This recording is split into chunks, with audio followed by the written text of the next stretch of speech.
Bienvenidos. En este video, nos adentraremos en las profundidades de la Biblia como nunca antes. Durante la próxima hora, exploraremos enseñanzas y revelaciones que transformarán tu entendimiento espiritual, desde los relatos más antiguos hasta las lecciones más profundas de fe y sabiduría. Juntos descubriremos las verdades eternas que han moldeado civilizaciones y tocado corazones.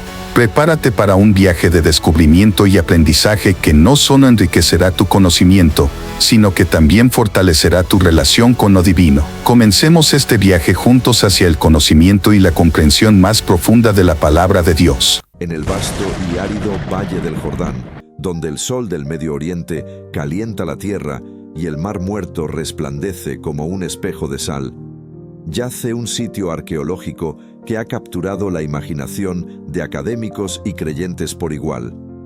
Tal el-Hammam. Este lugar, situado estratégicamente cerca del Mar Muerto en la actual Jordania, ha sido identificado por muchos investigadores como el posible emplazamiento de las antiguas ciudades de Sodoma y Gomorra, cuyo relato está profundamente arraigado en las tradiciones bíblicas de juicio divino y redención. La historia de Sodoma y Gomorra, tal como se describe en el libro de Génesis, es una narrativa poderosa sobre el juicio de Dios sobre la corrupción y la maldad. Según la Biblia, estas ciudades eran prósperas, pero estaban sumidas en el pecado, al punto que el clamor de su iniquidad llegó hasta los cielos. Dios, en su justicia, decidió destruirlas, pero no sin antes enviar a 2 ángeles para evaluar la situación y rescatar a los justos que pudieran encontrarse en ellas. Lot, el sobrino de Abraham, fue advertido por estos mensajeros divinos y logró escapar con su familia antes de que el fuego y el azufre llovieran sobre las ciudades, borrándolas de la faz de la tierra. El descubrimiento de Tal el-Hammam. Las excavaciones en Tal el-Hammam comenzaron en 2005 bajo la dirección del Dr. Stephen Collins, un arqueólogo con una pasión por la arqueología bíblica y un profundo compromiso con la exploración de los eventos históricos descritos en las Escrituras.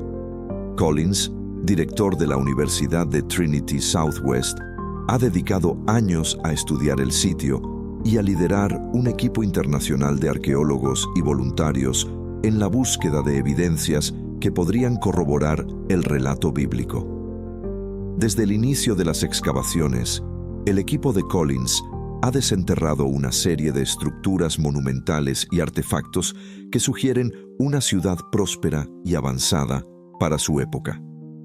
Entre los hallazgos más significativos se encuentran murallas defensivas imponentes, estructuras residenciales y públicas elaboradamente construidas, y una rica variedad de objetos domésticos que datan de la Edad del Bronce. Estos artefactos incluyen cerámicas decoradas, herramientas de piedra y metal y objetos de uso cotidiano que ofrecen una visión única de la vida en el antiguo Levante. Uno de los descubrimientos más intrigantes en Tal el-Hammam fue una capa de ceniza que cubre gran parte del sitio arqueológico. El análisis de esta capa sugiere una destrucción repentina y violenta que podría estar relacionada con el evento catastrófico descrito en la Biblia como el castigo divino sobre Sodoma y Gomorra. Este hallazgo arqueológico ha provocado un intenso debate entre los eruditos y ha generado un renovado interés en la veracidad histórica de las narrativas religiosas. Evidencias de la destrucción. La capa de ceniza encontrada en Tal el-Hammam es uno de los indicios más claros de una catástrofe que podría alinearse con la descripción bíblica de la destrucción de Sodoma y Gomorra. Según los estudios realizados por el equipo de Collins, esta capa de destrucción se compone de una mezcla de materiales carbonizados, suelos vitrificados y escombros que sugieren un evento de alta temperatura. Algunos científicos han propuesto que una explosión aérea similar al evento de Tunguska en Siberia en 1908 podría explicar la evidencia encontrada en el sitio. Esta hipótesis sugiere que un meteoroide explotó en la atmósfera sobre Tal el-Hammam, creando una onda de choque y un calor intenso que destruyeron la ciudad y sus alrededores.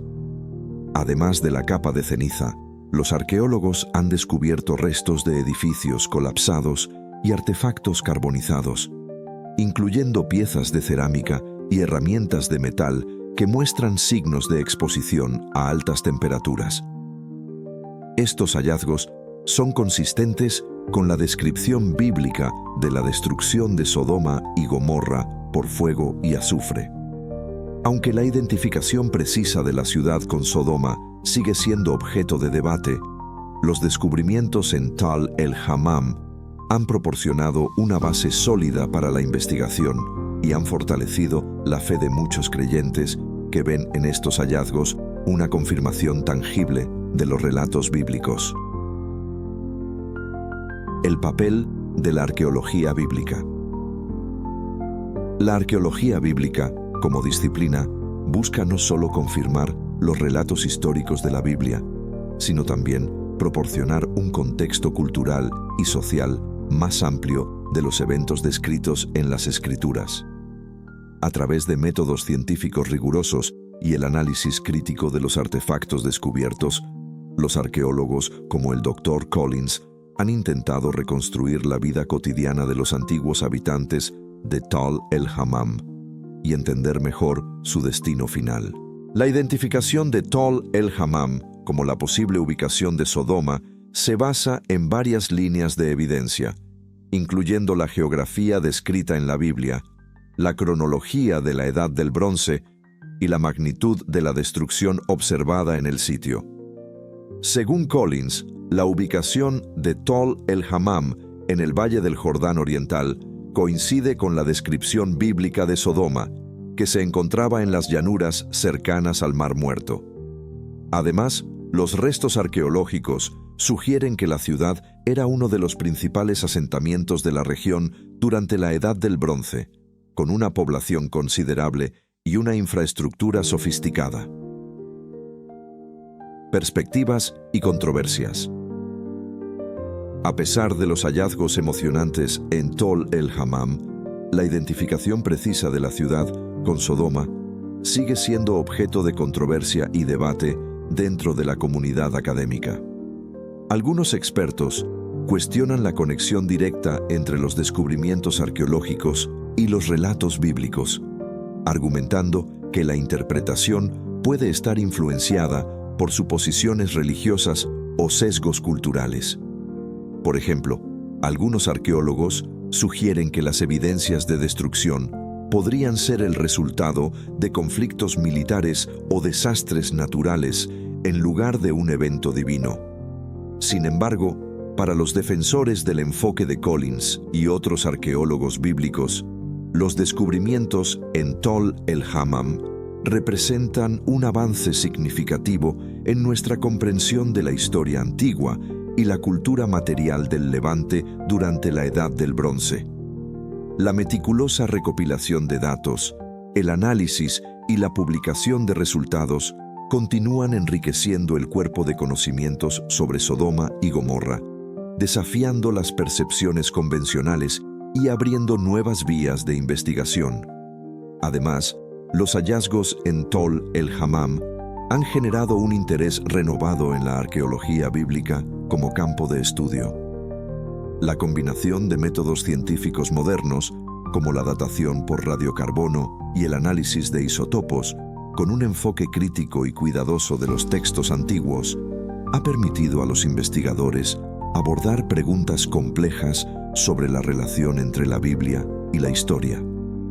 Esta interdisciplinariedad ha fomentado colaboraciones entre arqueólogos, teólogos, historiadores y científicos, creando un entorno de investigación dinámico y multifacético. El significado de Sodoma y Gomorra en la fe cristiana. Desde una perspectiva cristiana, la historia de Sodoma y Gomorra no es solo un relato antiguo, sino una lección poderosa sobre la justicia y la misericordia de Dios. Según el relato bíblico, la maldad de estas ciudades había alcanzado tal nivel que Dios decidió destruirlas, pero no sin antes buscar justos que pudieran ser salvados. Abraham, conocido por su fe y justicia, intercedió ante Dios en nombre de las ciudades, pidiendo que se las perdonara si se encontraban 10 justos en ellas. Sin embargo, solo Lot, el sobrino de Abraham, y su familia fueron considerados justos y merecedores de salvación. Lot y su familia fueron advertidos por los ángeles de la inminente destrucción y se les instó a huir sin mirar atrás. La esposa de Lot, desobedeciendo la advertencia, miró hacia atrás y se convirtió en una columna de sal, un recordatorio del costo de la desobediencia y la importancia de seguir las instrucciones divinas. Este evento subraya la severidad del juicio de Dios, pero también su disposición a mostrar misericordia a aquellos que viven en obediencia a sus mandatos. La destrucción de Sodoma y Gomorra es vista por muchos cristianos como una advertencia sobre los peligros del pecado y la importancia del arrepentimiento. La Biblia usa estos eventos como ejemplos de la justicia divina y como una llamada a la rectitud. En el Nuevo Testamento, Jesús mismo hace referencia a Sodoma y Gomorra en varias ocasiones, utilizando su destrucción como una advertencia para aquellos que rechazan el Evangelio y continúan en el pecado. Mateo 10:15, Lucas 17:29. Impacto y reflexión actual. El descubrimiento en Tal el-Hammam no solo ha alimentado el interés en la arqueología bíblica, sino que también ha provocado una reflexión más profunda sobre la intersección entre la fe y la ciencia. Para muchos creyentes, estos hallazgos arqueológicos ofrecen una confirmación tangible de la veracidad histórica de las narrativas bíblicas, proporcionando un vínculo entre la fe y la evidencia empírica. Estos descubrimientos refuerzan la confianza en la autenticidad de los relatos bíblicos y fomentan un sentido de conexión más profundo con las historias que forman la base de la fe cristiana. Como estudioso dedicado de las Escrituras, me complace compartir contigo una narración sobre el perdón y sus consecuencias según la Biblia. Esta reflexión se basa en un estudio minucioso de los textos sagrados, examinando cada letra, cada palabra y cada pasaje con profunda reverencia y atención. El perdón en la tradición bíblica es un concepto fundamental que atraviesa tanto el Antiguo como el Nuevo Testamento. Es un acto de misericordia divina y una virtud humana esencial. Comencemos nuestro viaje por las Escrituras explorando las raíces y las ramificaciones del perdón. En el principio, en el jardín del Edén, vemos la primera necesidad del perdón. Cuando Adán y Eva desobedecieron a Dios, se produjo una ruptura en la relación entre el Creador y la creación. Aunque hubo consecuencias por su transgresión, Dios no los abandonó completamente. En Génesis 3:21 leemos: «Y Jehová Dios hizo al hombre y a su mujer túnicas de pieles, y los vistió». Este acto de cubrir su desnudez puede interpretarse como un primer gesto de misericordia y perdón divino. A medida que avanzamos en la narrativa bíblica, encontramos numerosos ejemplos de perdón. En la historia de José y sus hermanos, vemos un poderoso ejemplo de perdón humano. A pesar de haber sido vendido como esclavo por sus propios hermanos, José los perdonó diciendo: «Ahora pues, no os entristezcáis, ni os pese de haberme vendido acá, porque para preservación de vida me envió Dios delante de vosotros». Génesis 45:5. Este acto de perdón no solo reconcilió a la familia, sino que también salvó a todo un pueblo de la hambruna. El libro de los Salmos está repleto de súplicas de perdón y alabanzas por la misericordia divina. El Salmo 51, atribuido al rey David después de su pecado con Betsabé, es una conmovedora oración de arrepentimiento y petición de perdón. «Ten piedad de mí, oh Dios, conforme a tu misericordia, conforme a la multitud de tus piedades borra mis rebeliones». Salmo 51:1. Este salmo nos enseña que el verdadero arrepentimiento es el primer paso hacia el perdón. Los profetas también hablaron extensamente sobre el perdón. Isaías proclamó: Yo soy el que borro tus rebeliones por amor de mí mismo, y no me acordaré de tus pecados. Isaías 43:25. Este pasaje revela la naturaleza del perdón divino. Es completo y motivado por el amor de Dios. Al llegar al Nuevo Testamento, el concepto de perdón adquiere una nueva dimensión con las enseñanzas de Jesús. En el Sermón del Monte, Jesús enfatiza la importancia del perdón en la oración que enseñó a sus discípulos. Y perdónanos nuestras deudas, como también nosotros perdonamos a nuestros deudores. Mateo 6:12. Esta enseñanza establece una conexión directa entre nuestra disposición a perdonar y nuestra propia experiencia del perdón divino. Jesús no solo enseñó sobre el perdón, sino que lo demostró de manera radical. En la cruz, en medio de un sufrimiento inimaginable, pronunció estas palabras: Padre, perdónalos, porque no saben lo que hacen. Lucas 23:34. Este acto supremo de perdón en el momento de máxima injusticia y dolor establece un estándar casi inalcanzable para la humanidad, pero nos desafía a aspirar a esa misma gracia en nuestras propias vidas. Las consecuencias del perdón, según las Escrituras, son profundas y de gran alcance. En primer lugar, el perdón restaura las relaciones. Vemos esto en la parábola del Hijo Pródigo, Lucas 15:11-32, donde el padre perdona y restaura al hijo que había malgastado su herencia. Esta historia ilustra vívidamente cómo el perdón puede sanar heridas profundas y reunir a los que estaban separados. En segundo lugar, el perdón libera al que perdona. Jesús advirtió sobre los peligros de no perdonar en la parábola del siervo inmisericorde, Mateo 18:21-35. El siervo que no perdonó una pequeña deuda después de haber sido perdonado, de una grande terminó en la cárcel. Esta parábola nos enseña que negarnos a perdonar nos mantiene prisioneros de nuestro propio resentimiento y amargura. Además, el perdón es un requisito para recibir el perdón divino.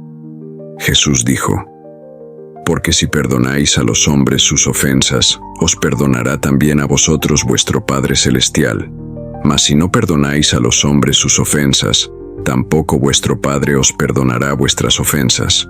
Mateo 6:14-15. Esta enseñanza subraya la interconexión entre el perdón humano y el divino. El perdón también trae paz interior. El apóstol Pablo exhorta: Sed benignos unos con otros, misericordiosos, perdonándoos unos a otros, como Dios también os perdonó a vosotros en Cristo. Efesios 4:32. Esta actitud de perdón crea un ambiente de gracia y comprensión mutua, promoviendo la paz tanto individual como comunitaria. Otra consecuencia del perdón es la liberación del ciclo de venganza.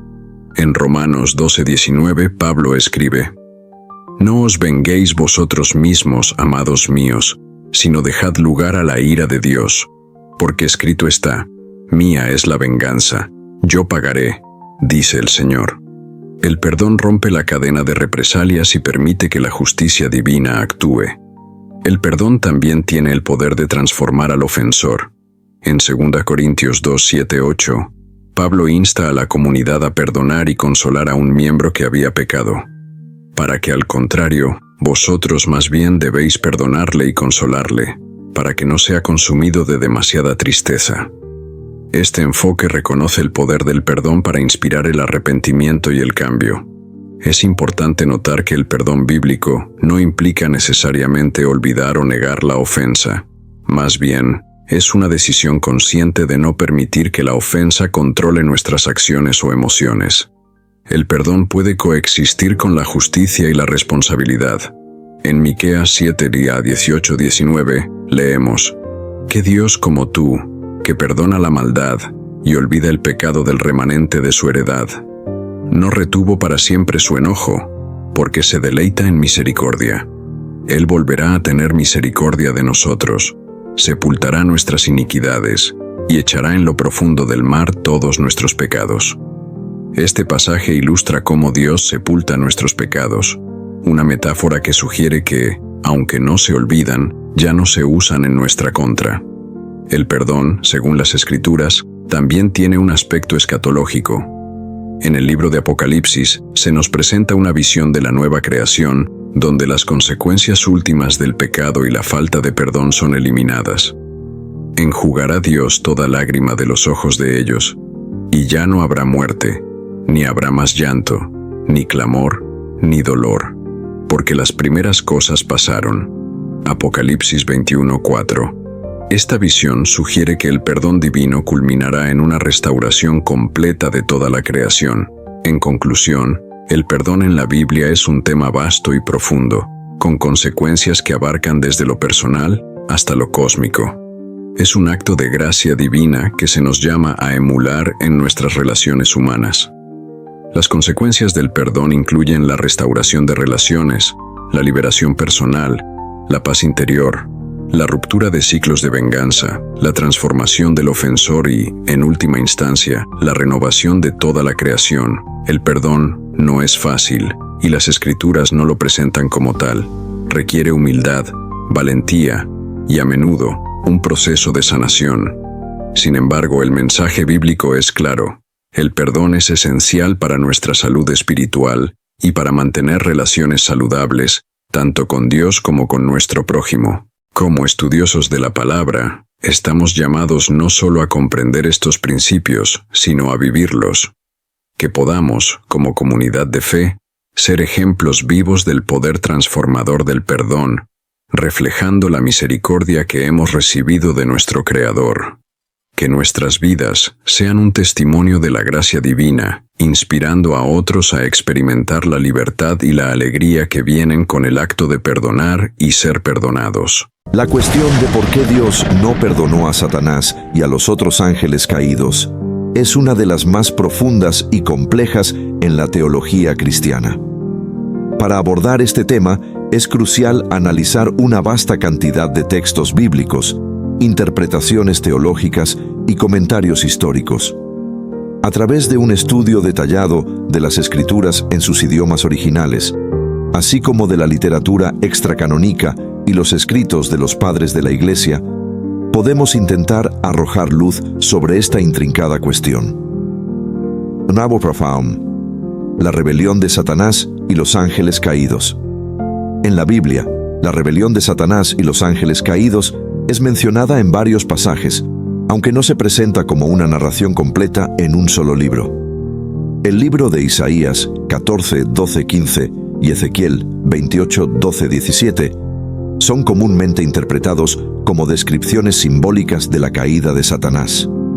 En Isaías se describe la caída de Lucero, hijo de la mañana, quien intentó elevarse por encima de Dios y fue arrojado al Sheol. Ezequiel presenta una figura en el jardín del Edén, perfecta en sabiduría y belleza, que fue corrompida por su orgullo y expulsada por Dios. Estos pasajes, aunque no mencionan directamente a Satanás, han sido interpretados tradicionalmente como alusiones a su caída debido a su orgullo y deseo de usurpar el trono de Dios. En el Nuevo Testamento, Jesús menciona en Lucas 10:18 que vio a Satanás caer del cielo como un rayo, y en Apocalipsis 12:7-9 se describe una batalla en el cielo, en la que Miguel y sus ángeles luchan contra el dragón, Satanás, y sus ángeles, quienes finalmente son derrotados y expulsados del cielo. La naturaleza del pecado de Satanás. El pecado de Satanás, según la tradición, fue el orgullo y la rebelión contra la autoridad de Dios. En 1 Timoteo 3:6, Pablo advierte que un líder de la iglesia no debe ser un recién convertido, no sea que envaneciéndose caiga en la condenación del diablo. Este versículo sugiere que el orgullo fue la causa de la caída de Satanás. El orgullo es visto como un pecado particularmente grave en la Biblia. Proverbios 16:18 dice: antes del quebrantamiento es la soberbia, y antes de la caída, la altivez de espíritu. El orgullo de Satanás no solo lo llevó a desear ser como Dios, sino que también lo impulsó a arrastrar a otros ángeles en su rebelión. La inmutabilidad del estado angélico. Uno de los argumentos teológicos sobre por qué Dios no perdonó a Satanás y a los otros ángeles caídos se basa en la naturaleza de los seres angélicos. A diferencia de los humanos, los ángeles fueron creados como seres inmortales y espirituales con pleno conocimiento de Dios y de sus caminos. Su rebelión, por lo tanto, no fue un error cometido en ignorancia o debilidad, sino una decisión consciente y deliberada contra Dios. En Hebreos 2:16 se dice que Dios no tomó a los ángeles, sino a la descendencia de Abraham. Esto implica que la obra redentora de Cristo está destinada a los humanos y no a los ángeles. La elección de rebelarse de Satanás y sus seguidores fue final y total, hecha con pleno conocimiento y sin posibilidad de arrepentimiento debido a la naturaleza inmutable de su ser. La justicia y santidad de Dios. La santidad y justicia de Dios también juegan un papel crucial en la respuesta a por qué no perdonó a Satanás y a los ángeles caídos. Dios es perfectamente santo y no puede tolerar el pecado en su presencia. Habacuc 1:13. La rebelión en el cielo representó una violación directa de la santidad y el orden establecido por Dios. En su justicia, Dios debe castigar el pecado. Romanos 6:23 dice que la paga del pecado es muerte. Para los seres angélicos, la rebelión resultó en su expulsión del cielo y su condenación eterna. Jesús menciona en Mateo 25:41 que el fuego eterno fue preparado para el diablo y sus ángeles. El plan de redención para la humanidad. La humanidad, a diferencia de los ángeles, fue creada con la capacidad de reproducirse y, por lo tanto, cada ser humano nace en un estado de inocencia, pero con una naturaleza pecaminosa heredada de Adán. El pecado de los humanos, aunque grave, es tratado de manera diferente por Dios debido a su plan redentor a través de Jesucristo. Juan 3:16 declara: «Porque de tal manera amó Dios al mundo, que ha dado a su Hijo unigénito, para que todo aquel que en Él cree no se pierda, mas tenga vida eterna». La redención de la humanidad a través de Cristo es una muestra de la misericordia y gracia de Dios. Jesús tomó sobre sí mismo el castigo del pecado humano, permitiendo así el perdón y la reconciliación con Dios. Comentarios de los padres de la Iglesia. Los padres de la Iglesia también reflexionaron sobre la caída de Satanás y la falta de perdón para los ángeles caídos. San Agustín, en su obra La ciudad de Dios, argumenta que los ángeles caídos, habiendo sido creados con plena visión y conocimiento de Dios, se rebelaron de manera irrevocable. Su pecado fue de tal magnitud que no puede haber redención para ellos. San Agustín destaca la gravedad del orgullo y la rebeldía consciente contra la autoridad divina. Santo Tomás de Aquino, en su Summa Teológica, también aborda este tema. Aquino explica que los ángeles fueron creados con un conocimiento perfecto y por lo tanto su pecado fue un acto de voluntad completamente libre y definitivo. Según Aquino, no existe la posibilidad de arrepentimiento para los ángeles caídos porque su decisión fue total y no influenciada por ignorancia o debilidad, como es el caso de los humanos. El testimonio del libro de Enoc. El libro de Enoc, una obra apócrifa judía, ofrece una narrativa ampliada sobre la rebelión de los ángeles. Aunque no es parte del canon bíblico, ha influido en la comprensión judía y cristiana de la caída de los ángeles. Enoc describe cómo un grupo de ángeles, conocidos como los vigilantes, descendieron a la tierra y se unieron a las hijas de los hombres, engendrando una raza de gigantes. Estos ángeles también enseñaron a los humanos artes prohibidas y conocimientos corruptos. Según Enoc, estos ángeles fueron severamente castigados por Dios. Fueron encadenados y confinados en prisiones subterráneas, esperando el juicio final. Esta narrativa refuerza la idea de que la rebelión angélica fue una traición grave y deliberada contra el orden divino. La guerra en los cielos. El Apocalipsis de Juan ofrece una visión más detallada de la rebelión y el juicio de Satanás y sus ángeles. En Apocalipsis 12 se describe una guerra en el cielo donde Miguel y sus ángeles luchan contra el dragón, Satanás y sus ángeles. El dragón y sus seguidores son derrotados y arrojados a la tierra. Este pasaje es simbólico y se ha interpretado de diversas maneras, pero en el contexto de nuestra discusión subraya la naturaleza continua de la lucha entre el bien y el mal. El Apocalipsis también menciona el destino final de Satanás. En Apocalipsis 20:10 se describe cómo el diablo, después de un último intento de rebelión, es arrojado al lago de fuego y azufre, donde será atormentado por los siglos de los siglos. Este destino final reafirma la irrevocabilidad del juicio de Dios sobre Satanás y los ángeles caídos. La lección para la humanidad. La historia de la caída de Satanás y los ángeles caídos sirve como una advertencia para la humanidad sobre la gravedad del pecado y la importancia de la obediencia a Dios. El orgullo y la rebelión contra Dios llevan a la destrucción y la separación eterna de su presencia. Sin embargo, también destaca la misericordia y la gracia de Dios hacia la humanidad, ofreciendo redención y perdón a través de Jesucristo. El apóstol Pedro advierte en 1 Pedro 5:8-9 que el diablo, como un león rugiente, busca a quien devorar. Nos exhorta a resistir firmes en la fe, sabiendo que nuestros hermanos en todo el mundo están enfrentando los mismos sufrimientos. Esta exhortación subraya la necesidad de estar vigilantes y depender de la gracia y la fortaleza de Dios para resistir las tentaciones y los ataques del enemigo. La falta de perdón para Satanás y los ángeles caídos no es un reflejo de la falta de misericordia de Dios, sino de la naturaleza irrevocable de su rebelión.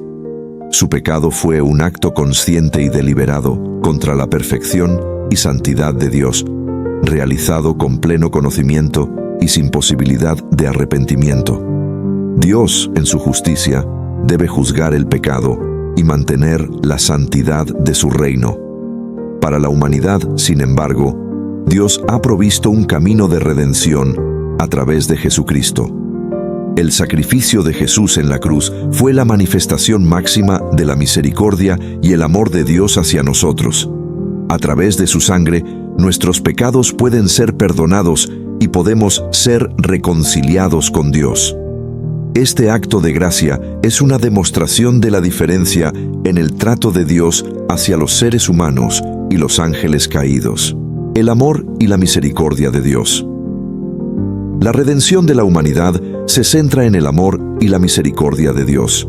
Juan 3:16 nos recuerda que de tal manera amó Dios al mundo, que ha dado a su Hijo unigénito, para que todo aquel que en Él cree no se pierda, mas tenga vida eterna. Este versículo encapsula el corazón del Evangelio, el amor sacrificial de Dios hacia una humanidad pecadora.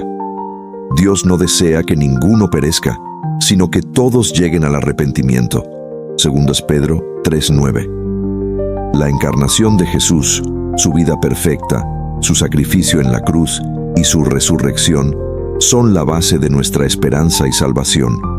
A diferencia de los ángeles, los humanos son redimidos a través de la obra expiatoria de Cristo, quien tomó sobre sí mismo la pena del pecado y abrió un camino para la reconciliación con Dios. El rol del libre albedrío. Una parte esencial del plan de redención es el libre albedrío. Dios ha dado a los seres humanos la capacidad de elegir. La decisión de aceptar o rechazar el sacrificio de Cristo es una elección que cada individuo debe hacer. En contraste, los ángeles, que tienen una visión directa y clara de Dios, tomaron una decisión irrevocable cuando se rebelaron. El libre albedrío es un tema complejo y profundo en la teología cristiana. La capacidad de elegir amar y obedecer a Dios, a pesar de nuestras fallas y tentaciones, muestra la profundidad del amor y la gracia de Dios. Él no fuerza nuestra obediencia, sino que nos invita a una relación de amor y confianza basada en la fe y el arrepentimiento. La esperanza de la restauración. Aunque los ángeles caídos no pueden ser redimidos, la humanidad tiene la esperanza de la restauración completa en Cristo. Apocalipsis 21:4 nos da una visión del futuro glorioso que espera a los redimidos. Enjugará Dios toda lágrima de los ojos de ellos, y no habrá más muerte, ni habrá más llanto, ni clamor, ni dolor, porque las primeras cosas pasaron. Esta promesa de restauración final es una fuente de esperanza y consuelo para todos los creyentes. La historia de la redención es un recordatorio constante de la profundidad del amor de Dios y su deseo de restaurar a la humanidad a una relación correcta con Él. La esperanza cristiana está anclada en la promesa de una nueva creación, donde el pecado y sus consecuencias serán completamente erradicados. La perspectiva teológica. Teológicamente, la diferencia en el destino de los ángeles caídos y la humanidad resalta varios atributos de Dios: su justicia, santidad, misericordia y amor. Dios es justo y debe juzgar el pecado, pero también es misericordioso y ha provisto un camino de salvación para la humanidad. Esta tensión entre justicia y misericordia es un tema recurrente en la Biblia y es fundamental para entender la naturaleza de Dios. Los escritos de teólogos como Agustín y Tomás de Aquino profundizan en estos atributos y nos ayudan a comprender mejor la naturaleza del juicio y la gracia divina. Agustín en La ciudad de Dios y Aquino en la Summa Teológica exploran cómo la justicia de Dios no puede ser comprometida, pero también cómo su gracia es abundante para aquellos que se arrepienten y buscan su perdón. Conclusión. La falta de perdón para Satanás y los ángeles caídos no es un reflejo de la falta de amor de Dios, sino de la gravedad y naturaleza irrevocable de su rebelión.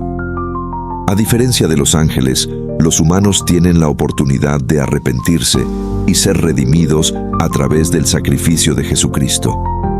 Esta diferencia destaca la justicia y la misericordia de Dios y nos recuerda la increíble profundidad de su amor y gracia hacia la humanidad. La historia de la caída de Satanás y los ángeles caídos es una advertencia poderosa sobre la seriedad del pecado y la necesidad de la obediencia a Dios. Al mismo tiempo, es un recordatorio de la esperanza y la redención que tenemos en Cristo. A través de su sacrificio, podemos ser reconciliados con Dios y recibir la promesa de vida eterna en su presencia. Este tema profundo y multifacético sigue siendo objeto de estudio y reflexión teológica. Nos desafía a considerar la naturaleza de nuestra propia relación con Dios y a apreciar el increíble regalo de la salvación que se nos ofrece a través de Jesucristo.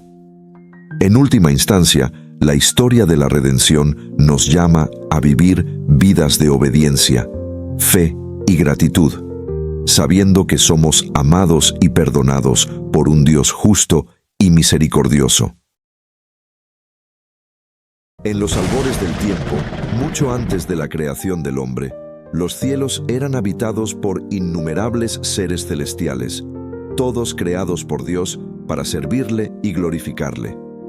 Entre estos seres se destacaba uno en particular por su belleza y sabiduría, un arcángel de incomparable resplandor llamado Lucifer.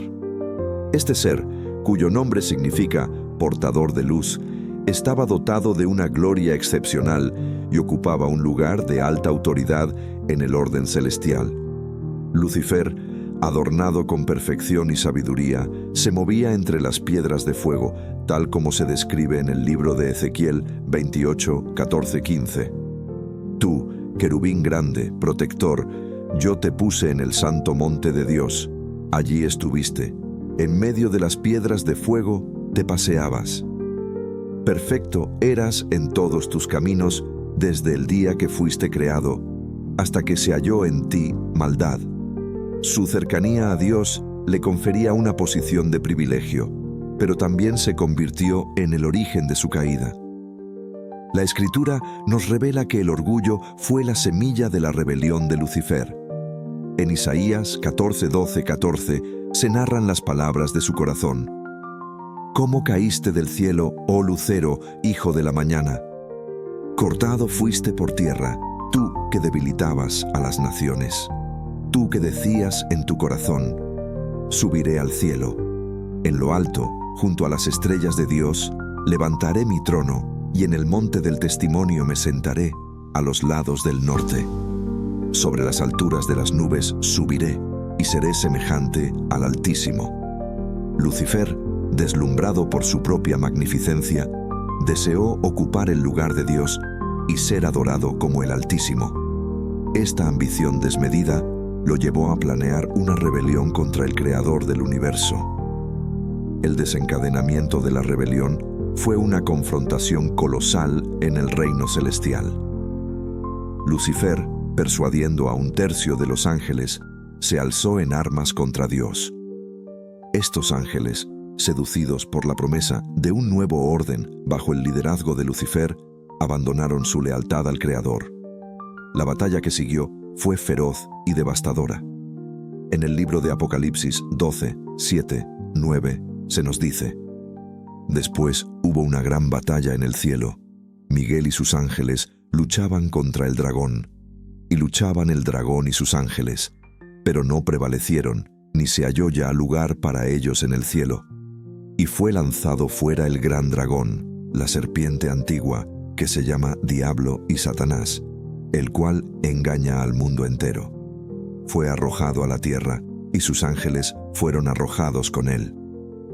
La derrota de Lucifer y sus seguidores fue inevitable. Miguel, otro arcángel de gran poder y lealtad inquebrantable a Dios, lideró las fuerzas celestiales contra los rebeldes. La autoridad y la justicia de Dios prevalecieron, y los ángeles caídos fueron expulsados del cielo, arrojados a la tierra y confinados en el inframundo. Este acto de justicia divina no solo reafirmó la soberanía de Dios, sino que también selló el destino de Lucifer y sus secuaces. La caída de Lucifer marcó el inicio de una nueva era de corrupción y maldad en el universo. Estos ángeles caídos, ahora conocidos como demonios, adoptaron un propósito oscuro y maligno: tentar y corromper a la humanidad. Su odio hacia Dios y su creación los impulsó a desviar a los hombres del camino de la rectitud y la verdad. En 1 Pedro 5:8 se nos advierte: Sed sobrios y velad, porque vuestro adversario, el diablo, como león rugiente, anda alrededor buscando a quien devorar. La influencia de los ángeles caídos se manifiesta en múltiples formas de tentación y engaño, siempre con el objetivo de alejarnos de Dios. Sin embargo, a pesar de su poder y astucia, los ángeles caídos nunca lograron destruir la bondad inherente de la creación de Dios. La humanidad, aunque vulnerable a sus tentaciones, siempre tuvo la capacidad de elegir el bien sobre el mal, la luz sobre la oscuridad. Este equilibrio entre la libre voluntad del hombre y la providencia divina es una constante en la narrativa bíblica. Dios, en su infinita misericordia, provee los medios para resistir las acechanzas del maligno y encontrar la redención. En Efesios 6:11-12 se nos insta a vestíos de toda la armadura de Dios para que podáis estar firmes contra las acechanzas del diablo. Porque no tenemos lucha contra sangre y carne, sino contra principados, contra potestades, contra los gobernadores de las tinieblas de este siglo, contra huestes espirituales de maldad en las regiones celestes. La caída de Lucifer también nos enseña valiosas lecciones sobre la naturaleza del orgullo y la rebelión. El orgullo que llevó a Lucifer a su ruina, es una advertencia constante para la humanidad sobre los peligros de elevarse por encima de nuestro lugar designado por Dios. La humildad y la obediencia son virtudes que contrarrestan el veneno del orgullo. Y la historia de los ángeles caídos sirve como un recordatorio eterno de las consecuencias devastadoras de desafiar la autoridad divina. A lo largo de los siglos, la influencia de los ángeles caídos ha sido un tema recurrente en la teología y la literatura cristiana. Su presencia en el mundo actúa como una prueba de fe para los creyentes, quienes deben navegar las tentaciones y adversidades que ellos presentan. Sin embargo, la promesa de redención y la victoria final sobre el mal están aseguradas por la obra redentora de Jesucristo. En 1 Juan 3:8 se afirma: «Para esto apareció el Hijo de Dios, para deshacer las obras del diablo». La misión de Cristo fue y es destruir el poder del mal y ofrecer la salvación a todos los que creen en él. La narrativa de la caída de Lucifer y los ángeles caídos no solo es una historia de rebelión y castigo, sino también una demostración de la justicia y misericordia de Dios. La expulsión de los ángeles rebeldes del cielo muestra que la justicia divina es inquebrantable, mientras que la oportunidad de redención para la humanidad refleja la infinita misericordia de Dios. Cada individuo, en su lucha personal contra las tentaciones y la influencia del mal, puede encontrar consuelo en la promesa de la victoria final a través de la fe en Cristo. Además, la historia de los ángeles caídos es un testimonio del poder de la libertad y la elección. Lucifer y sus seguidores eligieron rebelarse y enfrentaron las consecuencias de sus acciones. De igual manera, los seres humanos tienen el poder de elegir su camino, y aunque enfrentamos desafíos y tentaciones, siempre tenemos la capacidad de buscar y encontrar la gracia divina. Esta libertad de elección es fundamental en la relación entre Dios y la humanidad. Y la historia de los ángeles caídos subraya la importancia de tomar decisiones que honren a Dios y reflejen su amor y justicia. En conclusión, la caída de Lucifer y los ángeles caídos es una historia rica en lecciones espirituales y morales. Desde el orgullo y la rebelión hasta la justicia y la misericordia de Dios, cada aspecto de esta narrativa ofrece valiosas enseñanzas para los creyentes. Nos recuerda que, a pesar de las pruebas y tentaciones que enfrentamos, siempre hay esperanza en la redención y la victoria final a través de Jesucristo. La historia de los ángeles caídos es, en última instancia, un recordatorio eterno de las consecuencias de desafiar a Dios, así como de la maravillosa gracia que Él ofrece a todos los que buscan su luz y verdad. El secreto de Job, que todo creyente debería saber. El libro de Job, uno de los libros más antiguos y profundos de la Biblia, cuenta la historia de un hombre llamado Job, cuya vida ejemplar y recta es puesta a prueba por sufrimientos inexplicables y devastadores. Su historia es una fuente de inspiración y reflexión para los creyentes de todas las épocas. Pero, ¿cuál es el secreto de Job que todo creyente debería conocer? En este análisis, exploraremos las lecciones esenciales que podemos aprender de Job y cómo aplicarlas a nuestra vida de fe. 1. La integridad y la fe inquebrantable de Job. Desde el inicio, Job es descrito como un hombre íntegro y recto, temeroso de Dios y apartado del mal. Job 1:1. Esta descripción es fundamental para entender su carácter y su relación con Dios. A pesar de las pruebas extremas que enfrenta, Job mantiene su integridad y su fe inquebrantable. Incluso cuando pierde sus posesiones, su salud y sus hijos, Job no renuncia a su fe en Dios. El secreto aquí es que la verdadera fe y la integridad no dependen de las circunstancias. Job nos enseña que nuestra relación con Dios debe ser sólida y firme, incluso cuando enfrentamos adversidades. Su confianza en la justicia y la bondad de Dios no se ve sacudida por las pruebas, y esto es algo que todo creyente debería emular. 2. La honestidad en la angustia. Una de las lecciones más poderosas de Job es su honestidad emocional. Job no oculta su dolor ni su confusión, en lugar de ello, expresa abiertamente su sufrimiento a Dios. En Job 3, vemos a Job lamentando el día de su nacimiento y cuestionando el propósito de su sufrimiento. Esta franqueza puede parecer chocante, pero es un recordatorio de que Dios puede manejar nuestras emociones más intensas y nuestras preguntas más difíciles. Job 7:11 dice: «Por tanto, no refrenaré mi boca. Hablaré en la angustia de mi espíritu, me quejaré con la amargura de mi alma». Job nos muestra que es aceptable llevar nuestras quejas y preguntas a Dios. Este tipo de honestidad en la oración es crucial para una relación auténtica con Dios. A través de la historia de Job, aprendemos que no necesitamos fingir que estamos bien cuando no lo estamos.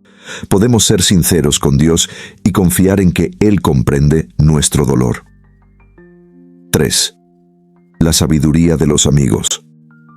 Los amigos de Job, Elifaz, Bildad y Zofar, inicialmente llegan para consolarlo, pero pronto empiezan a acusarlo de pecados no confesados, sugiriendo que su sufrimiento es un castigo divino.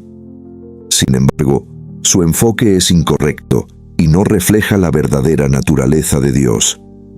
La respuesta de Job a sus amigos revela una sabiduría profunda sobre la naturaleza del sufrimiento y la justicia divina. Job 13:4-5 dice: «Vosotros sois fraguadores de mentira, sois todos vosotros médicos nulos. Ojalá callarais por completo, porque eso sería sabiduría para vosotros». Job nos enseña que no todos los consejos, aunque bien intencionados, son útiles o correctos. Debemos discernir cuidadosamente la sabiduría que recibimos y asegurarnos de que esté alineada con la verdad de Dios. Este discernimiento es vital para todo creyente que enfrenta pruebas y busca orientación.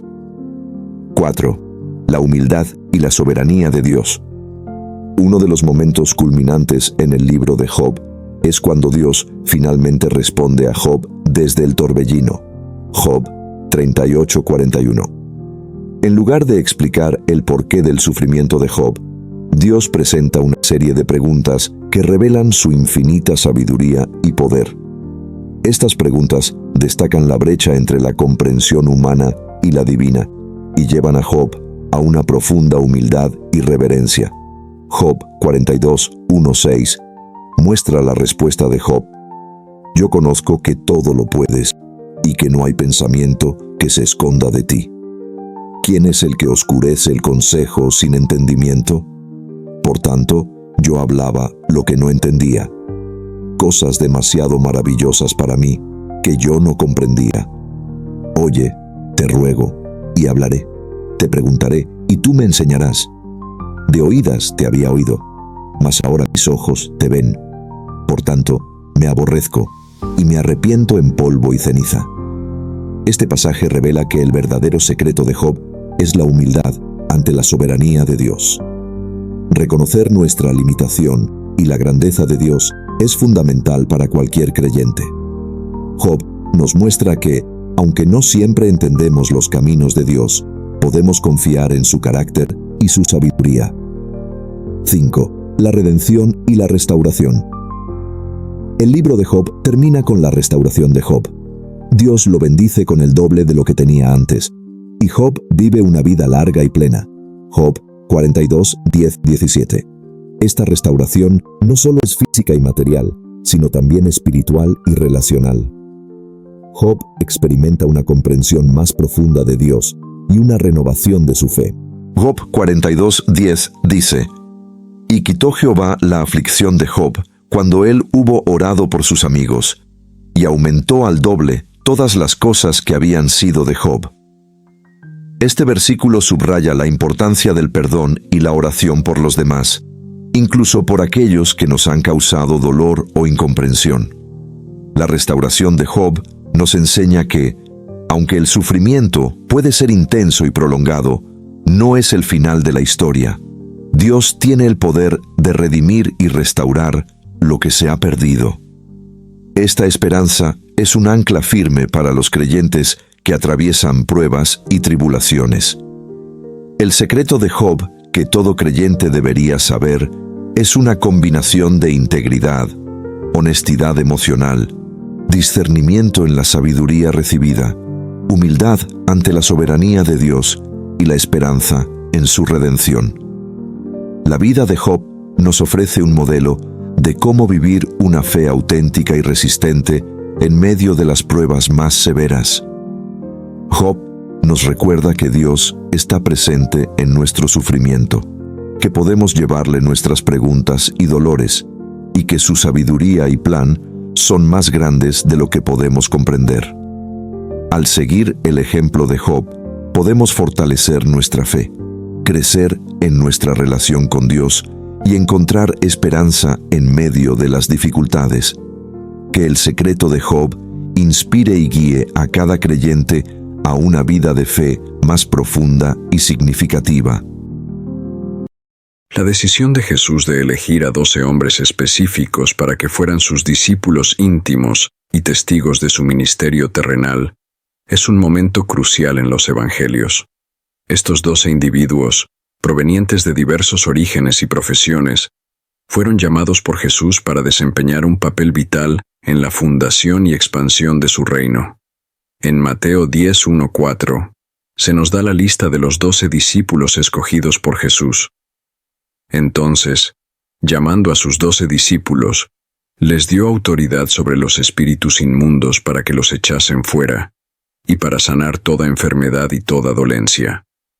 Los nombres de los 12 apóstoles son estos: el primero, Simón, llamado Pedro, y Andrés su hermano, Jacobo hijo de Zebedeo, y Juan su hermano, Felipe y Bartolomé, Tomás y Mateo el publicano, Jacobo hijo de Alfeo, y Tadeo, Simón el cananeo, y Judas Iscariote, el que también le entregó. Examinemos más de cerca a estos 12 hombres y su papel en el advenimiento del reino de Dios. Simón, llamado Pedro, y su hermano Andrés eran pescadores en el mar de Galilea, cuando Jesús los llamó a seguirle. Mateo 4:18-20 nos relata este momento decisivo. Andando Jesús junto al mar de Galilea, vio a 2 hermanos, Simón, llamado Pedro, y Andrés su hermano, que echaban la red en el mar, porque eran pescadores, y les dijo: «Venid en pos de mí, y os haré pescadores de hombres». Entonces ellos, dejando al instante las redes, le siguieron. Pedro, reconocido por su carácter impetuoso y su ardiente devoción a Jesús, llegaría a convertirse en el líder de los 12 y en la piedra angular de la iglesia primitiva. Junto a su hermano Andrés, estos 2 pescadores fueron llamados a dejar atrás sus redes para convertirse en pescadores de hombres, testigos del reino de Dios entre la humanidad. Otro par de hermanos, Jacobo y Juan, hijos de Zebedeo, también eran pescadores cuando Jesús los llamó. Marcos 1:19-20 narra: Pasando de allí un poco más adelante, vio a Jacobo hijo de Zebedeo y a Juan su hermano, también ellos en la barca remendando las redes, y luego les llamó, y dejando a su padre Zebedeo en la barca con los jornaleros, le siguieron. Estos hermanos, a quienes Jesús apodó hijos del trueno por su carácter impetuoso, se convirtieron en testigos oculares de algunos de los momentos más significativos del ministerio de Jesús, como la transfiguración y la agonía en Getsemaní. Felipe y Bartolomé, también incluidos en el grupo de los 12, fueron llamados por Jesús mientras se encontraba en Galilea. Felipe, a su vez, trajo a su amigo Natanael, también conocido como Bartolomé, al encuentro con el Maestro. Mateo, también llamado Leví, era un recaudador de impuestos, cuando Jesús lo llamó a dejar su profesión y seguirle.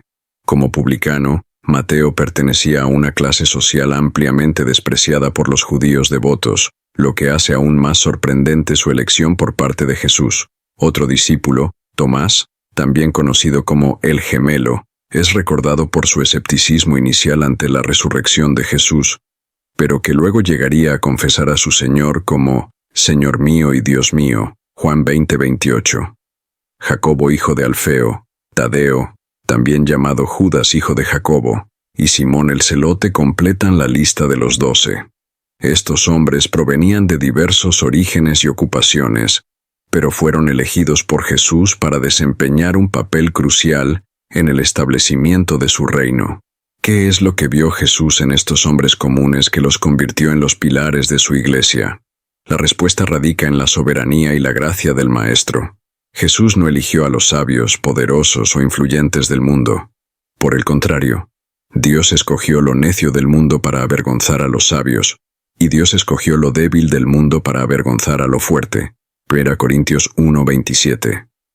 Estos hombres ordinarios, llenos de debilidades e imperfecciones, fueron transformados por el poder del Espíritu Santo en testigos extraordinarios del reino de Dios. En Marcos 3:13-14 se nos relata cómo Jesús subió al monte y llamó así a los que él quiso, y vinieron a él, y estableció a 12 para que estuviesen con él y para enviarlos a predicar. Estos 12 hombres fueron llamados a una relación cercana y continua con Jesús, a fin de ser instruidos y preparados para la misión que les esperaba. Durante los 3 años del ministerio terrenal de Jesús, los discípulos fueron testigos de primera mano de sus enseñanzas, sus milagros, su muerte y resurrección. Tuvieron el privilegio único de convivir con el Hijo de Dios, aprender de él y formar parte de su plan redentor para la humanidad. Mateo 10:1 nos dice que Jesús les dio autoridad sobre los espíritus inmundos para que los echasen fuera y para sanar toda enfermedad y toda dolencia. Esta autoridad y unción divina les permitió llevar a cabo la obra que Jesús les encomendó: predicar el Evangelio del reino, sanar a los enfermos y liberar a los cautivos del poder de Satanás. Después de la ascensión de Jesús, los discípulos se convirtieron en los líderes fundacionales de la iglesia primitiva.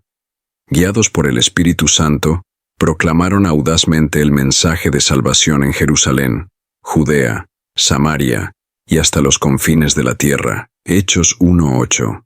Pedro, el intrépido pescador, se transformó en un poderoso predicador el día de Pentecostés, cuando miles se arrepintieron y se bautizaron. Hechos 2:14-41. Otros, como Juan y Santiago, se convirtieron en influyentes líderes de la iglesia naciente. Incluso Mateo, el despreciado recaudador de impuestos, se convirtió en el autor del primer evangelio, que sería leído y estudiado por millones a lo largo de los siglos. Cada uno de los 12 desempeñó un papel único y vital en la edificación del reino de Dios. Sin embargo, no todo fue fácil para estos discípulos. Enfrentaron persecución, oposición y, en algunos casos, el martirio por su lealtad inquebrantable a Jesús. Judas Iscariote, uno de los 12, traicionó a su maestro, lo que llevó a su trágico final. A pesar de estas pruebas, los discípulos permanecieron fieles a su llamado. Movidos por el amor y la gratitud hacia Jesús, y fortalecidos por el poder del Espíritu Santo, se convirtieron en testigos audaces y efectivos del Evangelio. La historia de los 12 discípulos nos enseña importantes lecciones. En primer lugar, nos recuerda que Dios puede usar a cualquiera, independientemente de su pasado o sus limitaciones, para realizar su propósito. Estos hombres ordinarios fueron transformados en instrumentos poderosos al servicio del reino. En segundo lugar, vemos que la cercanía y el tiempo pasado con Jesús fueron fundamentales para su preparación y efectividad en el ministerio. Ser testigos oculares de su vida, enseñanzas y obra redentora les dio una perspectiva única y una pasión inquebrantable por proclamar la verdad del Evangelio. Finalmente, la historia de los 12 nos inspira a seguir el ejemplo de su devoción y su disposición a sufrir por causa de Cristo. A pesar de los desafíos y las adversidades, permanecieron fieles a su llamado, sabiendo que el Señor estaba con ellos. Mientras reflexionamos sobre el legado de estos primeros discípulos, seamos desafiados a responder con la misma entrega al llamado de Jesús en nuestras propias vidas. que sigamos sus pasos confiando en que Dios puede usar a los débiles para lograr lo extraordinario y así extender su reino hasta los confines de la tierra.